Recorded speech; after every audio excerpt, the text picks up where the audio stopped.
ఈరోజు మనం ఒక కుటీర పరిశ్రమ లాంటి వ్యాపారం గురించి చెప్పుకుందాం. ఇది చాలా తక్కువ ఇన్వెస్ట్మెంట్తో మంచి లాభాలు వచ్చే బిజినెస్. ఈ రోజుల్లో మనకి వంట గ్యాస్, కర్రలు, పొయ్యి వినియోగం ధర చాలా ఎక్కువగా ఉంది. దీనికోసం ప్రత్యామ్నాయంగా మనం బయోమాస్ పిల్లెట్స్ అనే ఒక కొత్త ఇంధనం ద్వారా ఈ వంట ఇంధనం ఖర్చు చాలా తగ్గించవచ్చు. ఇది మనకి హోటల్స్, రెస్టారెంట్స్, ఆశ్రమాలు, గుడిలో, కొన్ని ధార్మిక సంస్థలతోని చారిటబుల్ ఇన్స్టిట్యూషన్స్లో వాడే ఇంధనం. ఈ బయోమాస్ మిల్లెట్స్ వాడడం ద్వారా ఖర్చు చాలా తగ్గుతుంది. గ్యాస్తో పోల్చుకుంటే చాలా తక్కువ.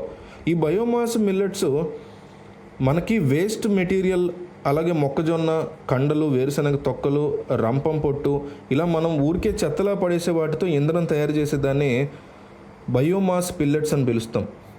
ఇది తయారు చేయడానికి లేదా ఉపయోగించడానికి వాతావరణం అనేది కాలుష్యం జరగదు. ఈ ఇంధనం వాడడానికి బయోమాస్ స్టవ్లు వస్తాయి. అవి 3,000 నుంచి 50,000 వరకు ఉంటాయి. దీంట్లో రకరకాల మోడల్స్ ఉంటాయి. ఈ బయోమాస్ పెల్లెట్స్ ప్లాంట్ మనకి గ్రామాల్లో పెట్టడానికి బాగా అనుకూలంగా ఉంటుంది. ఈ బయోమాస్ ప్లాంట్కి సంబంధించి పెట్టడం వల్ల మనం పర్యావరణానికి చాలా మేలు చేసిన వాళ్ళం అవుతాం. బయోమాస్ పిల్లెట్స్ రా మెటీరియల్స్ ఏంటో చూద్దాం.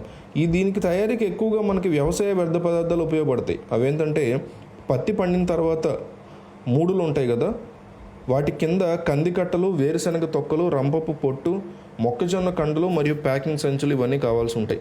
ఇవి కాకుండా బయోమాస్ పెల్లెట్స్కి మెషిన్స్ ఉంటాయి. గ్రైండింగ్ మెషిన్, ఇది సుమారు 36,000 వరకు ఉంటుంది.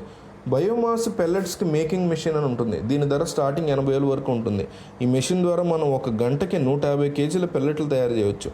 దీనికి సింగిల్ ఫేజ్ కరెంట్ సరిపోతుంది. మనం ఎంత ప్రొడక్షన్ చేసుకున్నా దాన్ని బట్టి మనం మోడల్స్ తీసుకోవచ్చు. చిన్నదా పెద్దదా మెషిన్స్ మనకి బాగా వర్కౌట్ అవుతాయి అనుకుంటే మార్కెట్లో తీసుకోవచ్చు.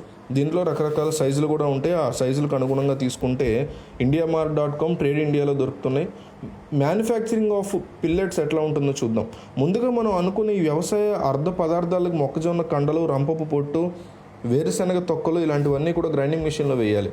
వేసిన తర్వాత పొట్టు కింద బయటకు వస్తాయి. ఆ పొట్టుని మనం పెల్లెట్స్ మేకింగ్ మిషన్లో వేస్తే అవి చిన్న చిన్న పెన్సిల్స్ మాదిరిగా బయటకు వస్తాయి.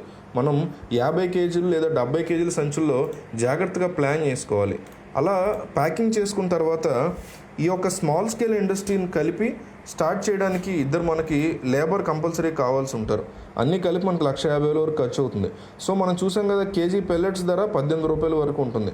అలా మనం ఒక గంటకి 150 కేజీలు తయారు చేస్తున్నాం అనుకోండి.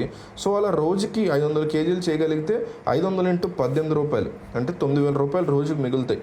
అలా అని కంపల్సరీ 500 చేయాలనేం లేదు. 250 చేసినా 4,500 ఈజీగా మిగులుతాయి. అలా ఒక 25 రోజులు పనిచేస్తే సుమారు 2,25,000 వరకు రావచ్చు. దాంట్లో మనం లేబర్ ఖర్చు, ఇతరత్ర ఖర్చు, గ్యాసు అంటే వేరే వాటి కోసం ఖర్చు పెట్టేటువంటి చిన్న చిన్న ఖర్చులన్నీ పక్కన తీసేస్తే 1,00,000 రూపాయలు తేలిగ్గా మిగులుతుంది. ఎల్పిజి గ్యాస్ ధర 11 రూపాయలు కేజీలది 1,300 అంటే గ్యాస్ ధర 68 రూపాయలు అనమాట. అదే బయోమాస్ పెల్లెట్స్ ఒక కేజీ ధర 18 రూపాయలు. సో కంపారిటివ్గా గ్యాస్ కంటే మనది చాలా చీప్గా వచ్చేస్తుంది. దాదాపు 50 రూపాయలు కేజీకి డిఫరెన్స్ ఉంది. సో మనం జాగ్రత్తగా మార్కెటింగ్ అది చేసుకుని అమ్ముకోవడానికి వెళ్ళినప్పుడు hotels, charitable trust, institutions, catering వాళ్ళు, హాస్టల్స్, ఇలా అన్ని చోట్ల మనం సప్లై చేసుకోవచ్చు. మనం వెళ్ళేది బయోమాస్ స్టవ్స్ కూడా వాళ్ళతో పాటు సప్లై చేస్తే దానికి కూడా మనకు కమిషన్ రావచ్చు.